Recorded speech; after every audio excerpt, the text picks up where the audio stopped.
He's the host. Just let him do his thing. Hey, everybody quiet down, please. I ain't gonna lie. On God, this sauce is mad good. Like real. They are good. Like they should put that shit like. They should put this shit like as a real flavor, like on wings. You lucked out going first. So, when I walk into this place, I'm curious, Kai, I need you guys, weigh in. What's the most impressed you've been by the production team? The place is all wired up. There's cameras all over the place, some of them underwater. Yeah. I see drones. You got foam machines. There's a shower rave. Like, what's the most impressive thing production has done to put this whole thing together? The most impressive thing production has done is just like the rotation, you feel what I'm saying? Like, behind the scenes, the communication is very good. You feel what I'm saying? I think it starts from behind the scenes because as long as behind the scenes is good, it's going to reflect on how it is being shown to the world and to all the viewers. So behind the scenes to the viewers and even to me, like the drone being in the sky, under the water, you feel what I'm saying? How they set you up for success. Yeah, and the mistakes are very, very, very limited. You understand what I'm saying? And when they back is against the wall and Kai is screaming at them, they don't panic. They stay level-headed and they handle things very well. Kai, I'm stealing this from you. You said production lock-in. I'm taking that. Production lock-in. All right. Shout out to production. Are you ready to move on here to sauce number 2? Are we rotating the cast or are you sticking in? No, I'm sticking in. All right, let's go. So this next one is crema maca. So that'll be... Yep, that one right there. Real chime in. If y'all got any crazy questions y'all want to ask, like crazy Okay, now? feel free to chime in after. Let us know and we'll chime in. All right, let's play some jazz over here. You have one? Yeah. I'll wait for the brain friend to bite it first. And then let it rip. Wait, no, that's how it works. Yes. You take it so he's under pressure to answer the question. He gets it. His mouth will be burning. He got to think.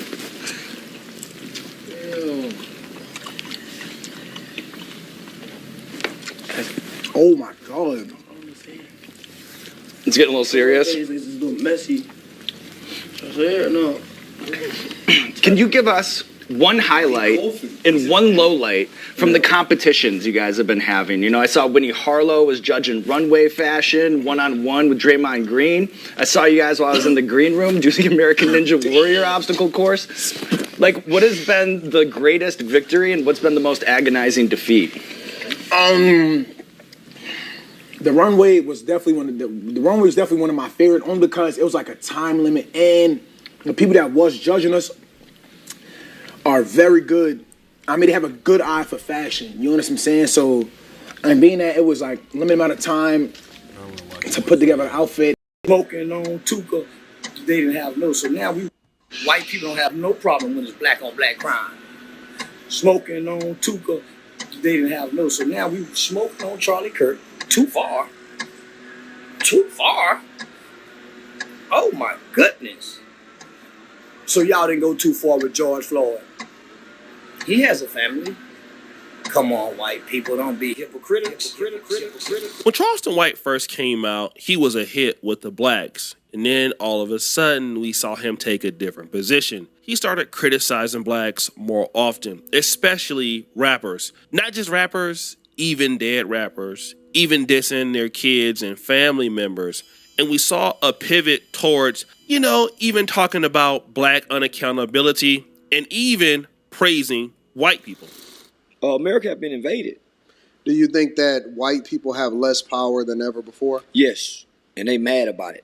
And I'm mad about it too. This was a much better country when white people had more power. Yeah. They have less power, and they have a right to be afraid of what America's gonna come to, because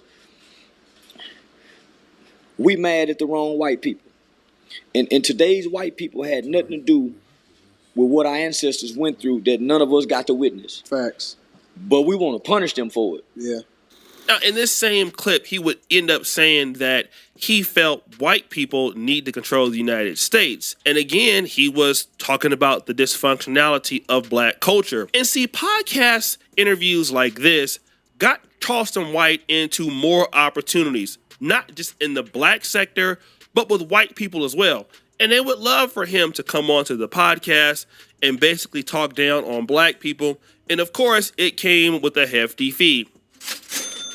Charleston White, I believe, charges no less than $10,000, and that rate might be up by now. And still, despite the fact that he's had a lot of his platforms shut down, Charleston White, aka Unc, is still out here eating in the streets. And when Charlie Kirk passed away, initially he was a little bit sympathetic, especially when he was talking to Adin Ross about it. He's like, oh, I've never really heard of this guy, but, you know, if that happened to him, that's bad. But then Charleston White got an opportunity basically to see what Charlie Kirk's position was. And once he did, he changed his mind. Charlie Kirk was killed by his own kind. I just want to remind you, Charlie Kirk was killed by his own kind. They can't, but what the can they say? He was taken out by his own lily white babies. We got Y ends, y'all got W ends. So, of course, this got a lot of hate from Charlie Kirk fans.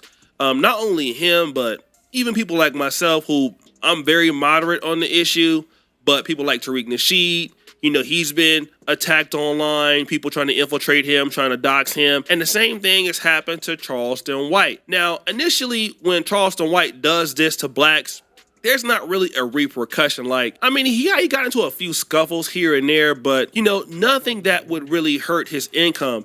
I mean, black people typically don't have the power to, you know, get him fired or, you know, get him from basically not going to a comedy tour, because typically, like, no person that is a comedy promoter or event organizer is going to cancel Charleston White because he's saying something bad about a dead black rapper or about blacks in general. In fact, that might even get him more business. But that's actually backfired, because what happened to Unc was just the opposite. He posted this on Twitter. Charleston White slams white people for canceling his comedy shows and banning his YouTube channel after dissing Charlie Kirk. Damn.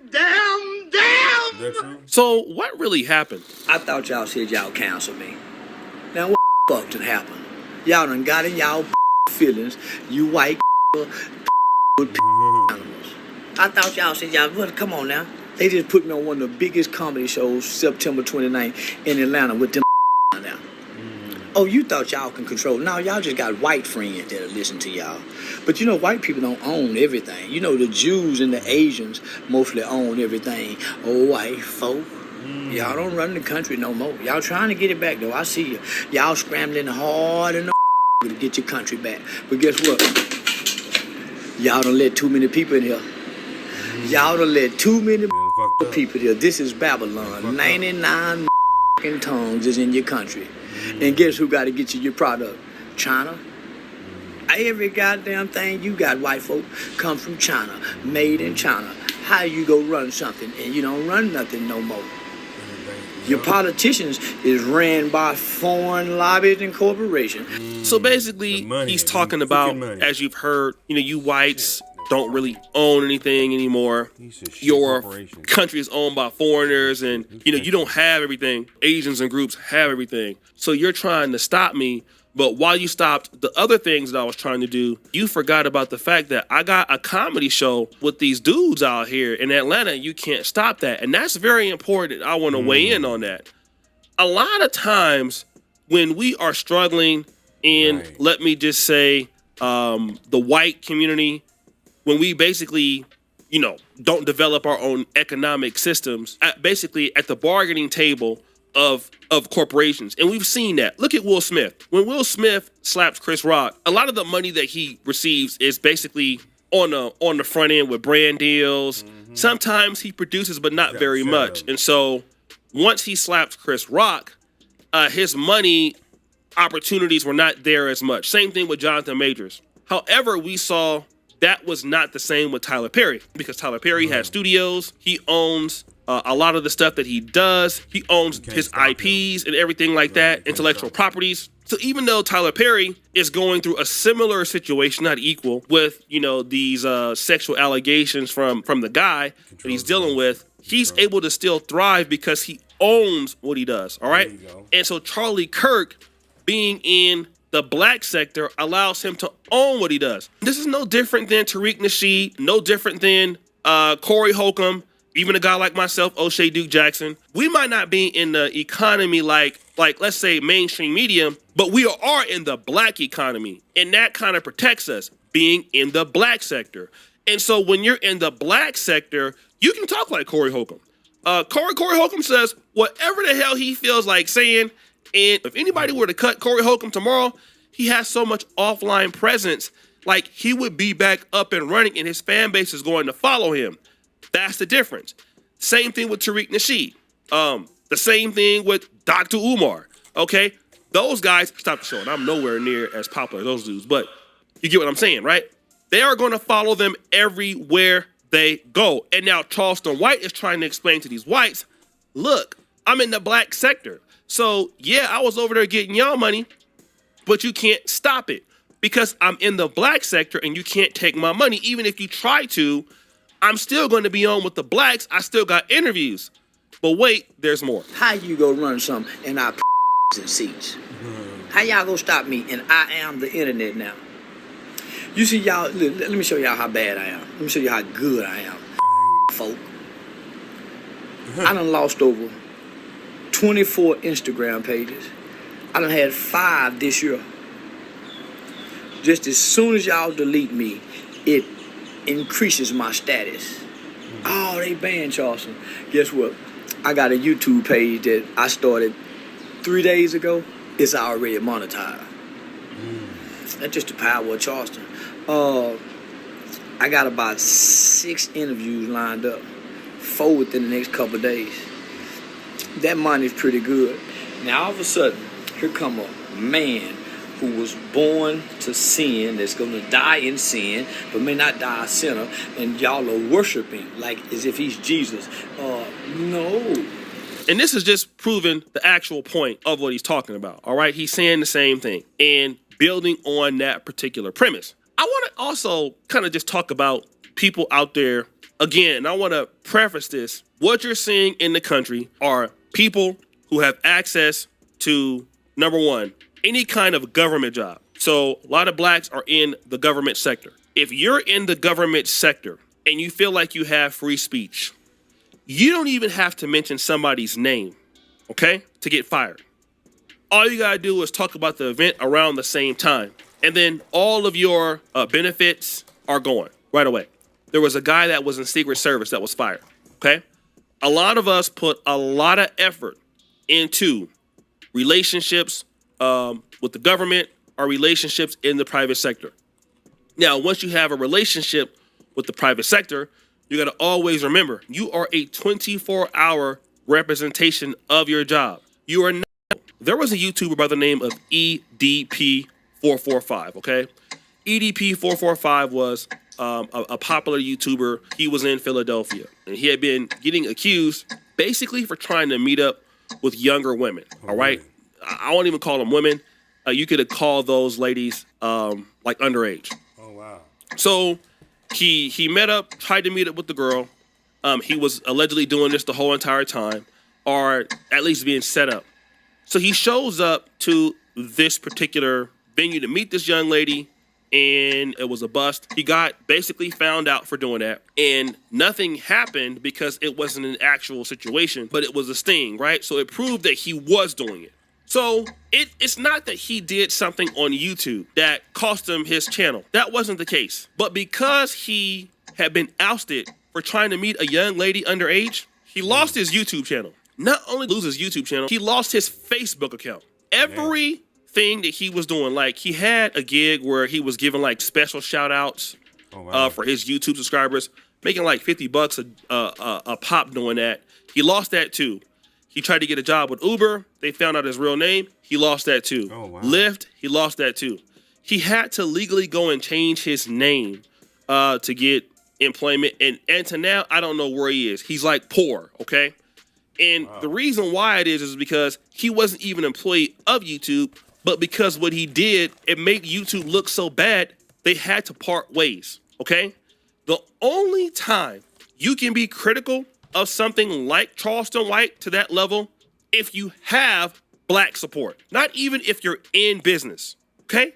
You have to be in business where nobody cares about your positioning, so they will still support you no matter what. And the kind of content that Charleston White does, I'm sorry to say, black people are not going to say, well, because Charleston White came after Charlie Kirk, I'm not going to buy tickets to his comedy show, or I'm not going to get him on the podcast. No one will say that because we're used to Charleston White saying that about black people. The problem is white people are not used to Charleston White saying it about them. Woo! So now it's a problem. And yes, they have gotten things canceled and they have stopped things, but they will not stop everything, okay? And the reason why they can't is because is profitable in Black America. Black America got hella money. Not just a lot, hella money. It's on, like, social media content in the black sector is so much you can't count it. So there is no absolute way you can cancel a guy like that. You would be looking stupid if you tried to. All right? And again, this is the benefit of dealing with blacks. I can say he's controversial in the way that he does things, and I wouldn't really appreciate it, how he does things, but that's the benefit of sticking with your people and building a base in the black space. When you can do that, everything is better. Okay? So guys, what do you think? It's your boy O'Shea Duke Jackson back at it again with an episode of The Celebrity Drunk. Appreciate you for all you do. I think Charleston White is a farce. I think it's a farce.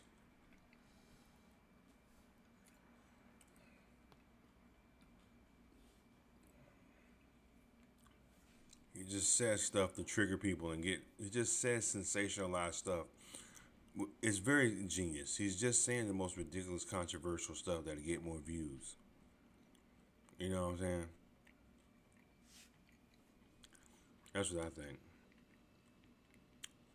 Anyway, what y'all think about this video, man? Leave your comments and subscribe to the channel. Hit the thumbs up button.